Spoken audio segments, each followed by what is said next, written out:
Seek to Speak.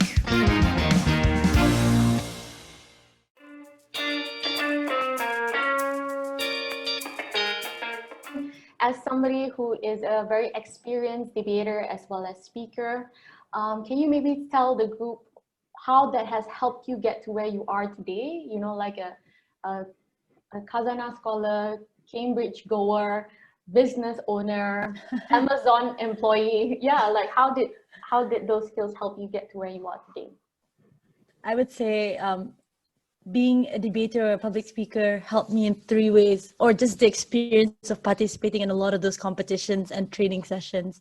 The first one is improving the confidence to speak, because I don't know if anybody here has read the book Outlier by Malcolm Gladwell, and he talks about 10,000 hours. When you put some effort into 10,000 hours of something, you will be able to master that skill.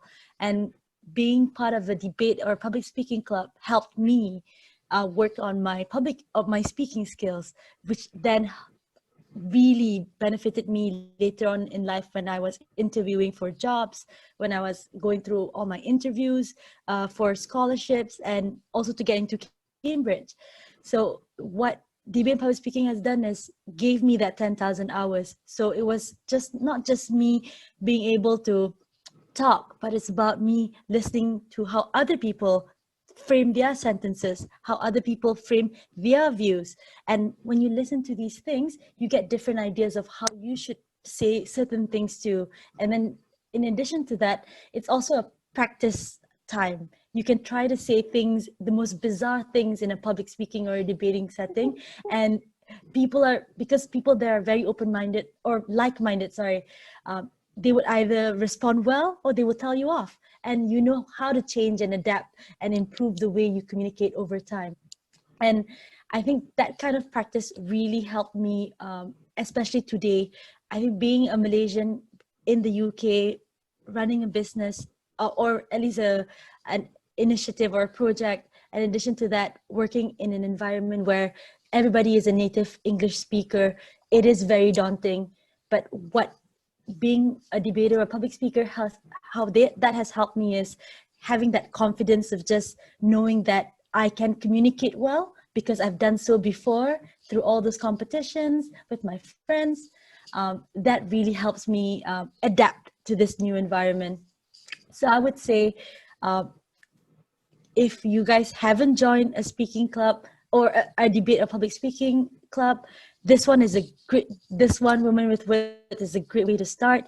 The more you guys do it, the better you'll feel about speaking in public. To be honest with you, love speaking in public anytime in a big crowd. I enjoy it. I think I feed off the crowd's uh, energy, and that's only because I've had so many of those opportunities before through debate and public speaking. Yeah, absolutely. Thank you so much for that. Yeah, it's absolutely daunting to be around native English speaking speakers. And despite that, Skinlink won Best Pitch in a competition that you guys just entered. And not only that, I mean, you didn't score just one scholarship, right? I think you scored a few scholarships. You actually had to pick which one you wanted. And that was because of the strength of the interview. And even with your MBA, you had to travel to Singapore as well to answer interview questions. And at every step of the way, she was confident enough with her views because of the, as you say, 10,000 hours that you put in.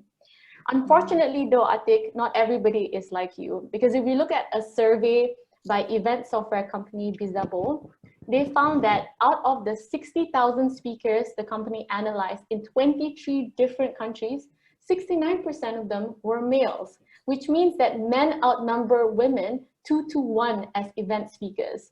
And then we have this phenomenon called manels, because most of the panels are men, even for women's issue. And I get really frustrated when I see that. Why do you think there are less female speakers in the world? I think this boils down to opportunity. And in three ways, I'm going to break this down. The first one is what all research, or it's a fact that people who tend to become speakers for companies are those in leadership, and there is still a problem with women in leadership positions. There's not enough of us out there. And hopefully over time, with more women being in leadership positions, we would see more female speakers. And they will be invited to speak in panels. But I think with opportunity, there are two bigger problems that as women, we need to make a conscious effort to improve on, and that is creating opportunities and also grabbing the opportunity when we're presented with them.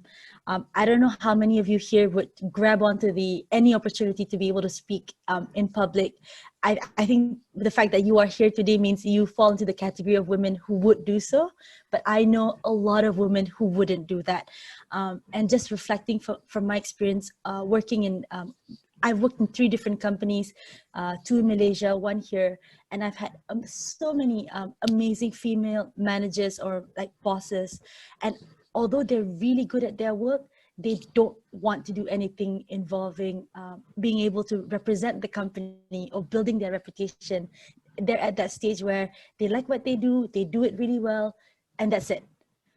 And they don't seize any opportunity to speak. They don't, and if offered, ideally they don't accept those kind of invitations, nor do they go out there and try to actively find ways to become a speaker for any panel or any companies, or they most probably will wait for someone to come knocking at their door.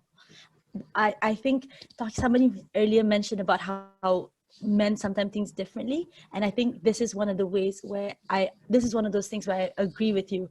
I believe that men have a higher tendency of creating those opportunities, going out there and saying, do you want me to speak at your event? Do you want me to share my opinion? I'm actually an expert in this topic. I would love to join your panel. Or if they're offered a panel, they will most likely say yes compared to a woman. So hopefully that will change over time with more women feeling more confident with seizing that opportunity. And I think if especially young girls, if they see more women in panels, that they too gain that confidence that if she can do it, I can do it too. And then more women would not only create the opportunity, but also seize the opportunity. Yeah, absolutely. Unfortunately, you're right. Even for me, who I think I'm fairly confident, it's very hard for me to grab opportunities.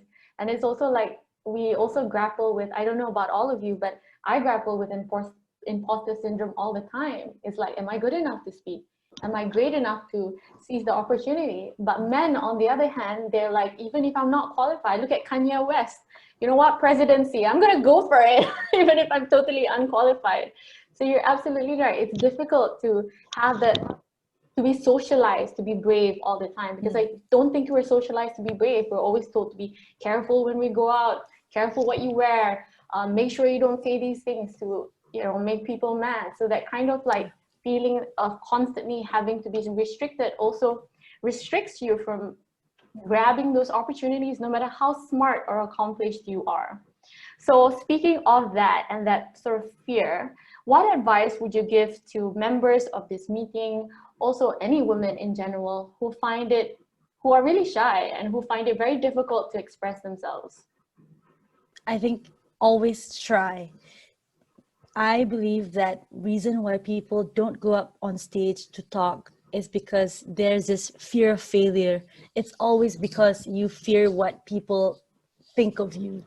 And it's not so much, and that fear erodes your confidence. So I'm telling you, forget about that. I think that if you are able to go on the stage and give a speech, you should give yourself a big round of applause and feel really good about it, because of the fact that you're doing something that's amazing, especially if you're talking to a crowd that could benefit from your views and opinions. So always try. Don't care about people's perception, or don't let that drive your experience in life, because you can do more. And hopefully by joining, I guess, initiatives like Women with Words, you will have that 10,000 hours to hopefully get you to the point where you feel comfortable to talk to anyone and anywhere. Seek to speak.